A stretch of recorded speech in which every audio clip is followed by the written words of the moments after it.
One about basically dudes being creeps. That was the underlying sentiment of the conversation. And what I was saying was, and it's like no excuse for being a creep or whatever, but I've noticed when dudes don't have a lot of options, when they don't have a lot of options, they're more creepy because it's like desperate. So you only know two girls, she said no, the other one's like, and you're like, yeah, okay, well, that's it. That's the gold medal, right? And it's pathetic, and it is what it is. But this is what we're dealing with. What's his name? Chris D'Elia does a bit on. He goes, if you went to a supermarket and said, "Do you guys have eye drops?" and they're like, "Nah," and then you're like, "Oh, maybe I'll just like wait here and see if you get them in."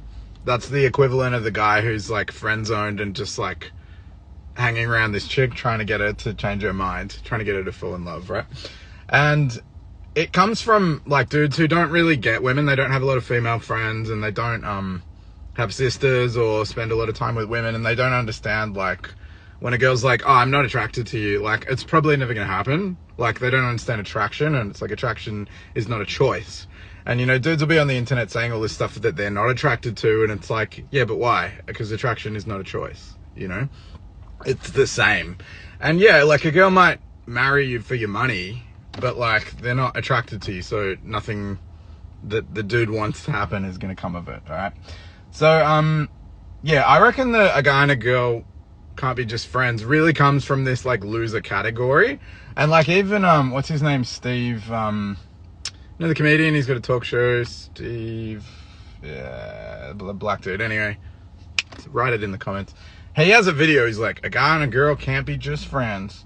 Because, you know, if she be caught slipping, he gonna be right there to try it on. And he does that bit. And I'm thinking like, man, you're rich and famous. Like, you must have, like, options, you know. But it's also just kind of a urban legend. It's kind of a sentiment among dudes who, I think, see women as one thing and not the other. And it's like, when you have female friends, you don't say some shit like that. And honestly, I've probably got more female friends because, like, I'm a psych dude. I like talking about relationships and people, and, you know, I use the right side of my brain to do creative shit. Like, right now I'm making a fucking video, and it's, like, reasonably self-indulgent, but I'm also trying to be entertaining. If you've known me for a long time, you know, at heart I'm an entertainer, above all things, you know. In White Men Can't Jump, they go, a black man rather look good first and win second. And like, honestly, sometimes that's the way I feel about martial arts, is like, I don't want to just win with the same move. I just want to like explore and be creative and do something cool and like, and stuff. Men tend to be left brain logical and, you know, talking about the numbers of different makes of cars or guns or what, it's, you know, really like, and I like using the woo side of my brain, like, so I get along with women, right? And so I don't have that view, like, oh, women are just like for dating and trying to have sex with, and, you know, you can only be friends with men. Like, I don't subscribe to that. And I'm not saying like that makes me not a loser. I'm just saying I'm fucking miles away from that category of dudes who are, apparently it's 80% of men are undateable, and it's like a joke. But if you look at it in terms of attraction that I mentioned before, 20% of dudes have access to all of the chicks, right? So all you really got to do is get out of the fucking loser category into the, oh, actually, maybe, you know, he's reasonably attractive. He's not sleeping on the fucking couch in his parents' basement. Like, oh, his life's going somewhere. And women see potential, right? And so if you're in that category, you're actually like, the competition is only this much. It's like the 80% of losers who are like unattractive, unambitious. Well, it's basically attractive. Attraction isn't a choice. So not showing leadership qualities, laziness, whether it's career or vocational, like educational acumen and aspiration, like all that stuff is attractive, right? So as long as you're not hanging out in the no aspirations category, and you're like reasonably fit, reasonably well groomed, and there's a lot to be said for that. There's a lot that can be done with good clothes and fucking doing your eyebrows. Most dudes haven't even thought of that, of doing their eyebrows. It's like, yeah, one eyebrow is not attractive, okay? Just, you know. I probably have over-groomed eyebrows. Several of my girlfriends have said that. They've said, damn you, your eyebrows are better than mine. I'm like, at some point I like was clued onto it. And cleaning under your nails. One girl actually said to me, she's like, hey, I don't want those inside me. They're disgusting. And I was like, like never really looked down before. You know, I think I was 23 or something. I'm sorry you had to hear that. But until someone tells you, hanging around with girls who are like, hey man, here's how it is. And then you fucking start to get it.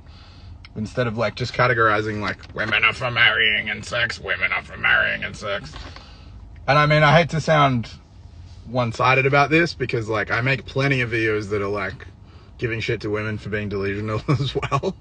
It's, you know, I think we've all got a lot to learn, and that's why people make videos and fucking blogs and stuff, is to try to bridge the gap, you know, and like let's all be loved. And that one of my good friends Alpha made a video the other day. She said a lot of the stuff that we're hearing these days are about attachment and attachment injuries and you know, avoidance. She said a lot of the stuff that we're hearing these days are about attachment and attachment injuries and avoidant versus anxious attachment styles and stuff. And like, what about unconditional love? Like, we're working on trauma and stuff, but are we aiming pretty low? Like, you know, and maybe the boomers and stuff, because they had less options. This is what I was talking about with the guys being creepy, because they only know 2 chicks, and one chick says no, and they're like, oh, maybe she'll change her mind. Boomers had less options because they didn't have the telecommunications, you know? We didn't have all the apps, and, you know, people would put a fucking ad in the paper saying single 28-year-old male seeks woman for marriage, you know? It was the fucking slim pickings, right? And I still think if you only try to bang people out of your friendship group from high school, everyone's like, oh, you know, they hooked up with my ex. It's like, you're all fucking losers. You haven't made any new friends. Jesus Christ. Like, everyone's cool. Like, get to know some people, you know? It's like, you end up in these little incestuous groups. And it's like, oh, they dated 12 years ago and now they're dating. Wow. It's like, meet some fucking new people. Like, go up to some people and say, hey, how's it going? It's not that, you don't need an icebreaker. Hey, how's it going? Sometimes it sucks. Sometimes they go, we don't have anything common. You go, nothing ventured, nothing gained, you know? Anyway, boomers had less options, so I think that unconditional love was more common because you meet only a few people in your life and you're like, wow, this person really gets me, and like we've got the same values and we lived in the same area, which apparently there's a lot of like similarity click in that, in like you're from where I'm from, you know, we sort of have a similar view on things because of that.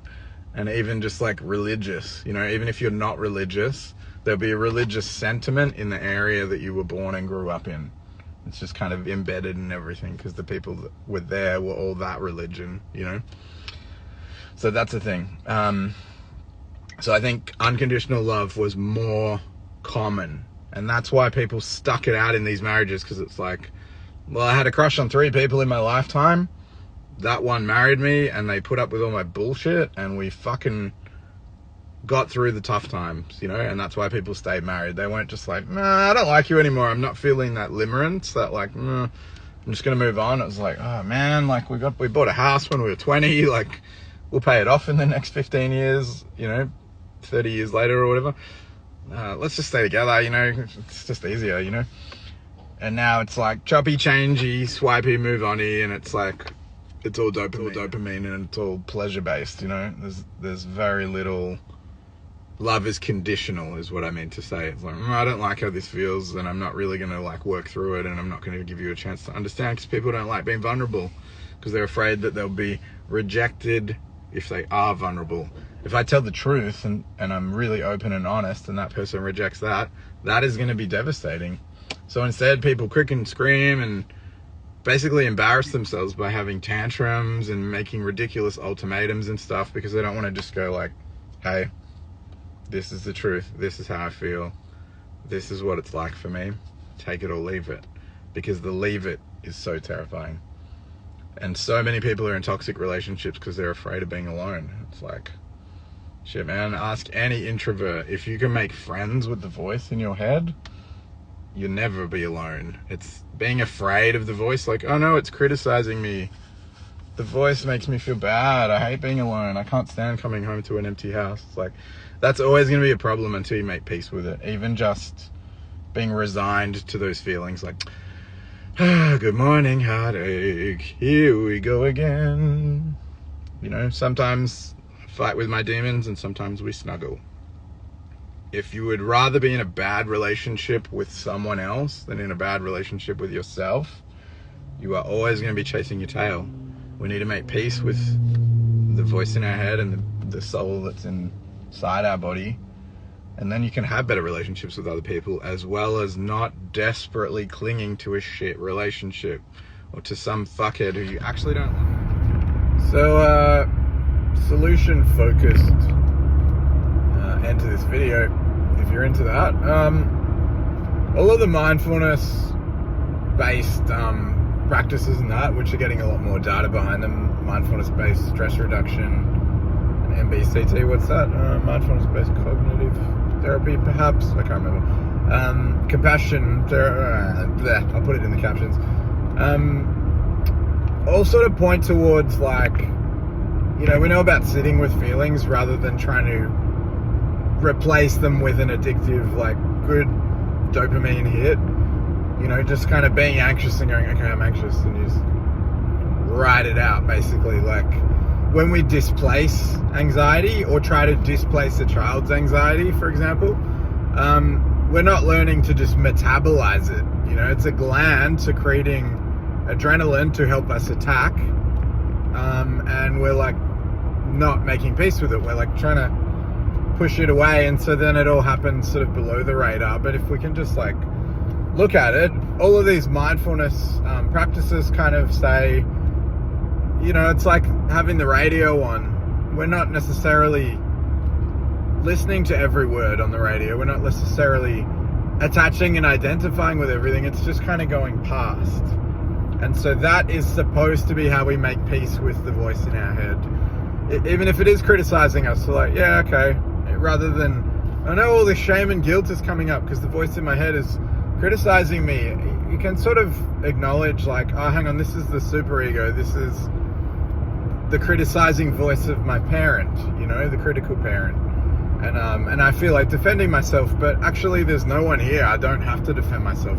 It's just kind of an echo of an old thought process that was actually my parents' criticizing them.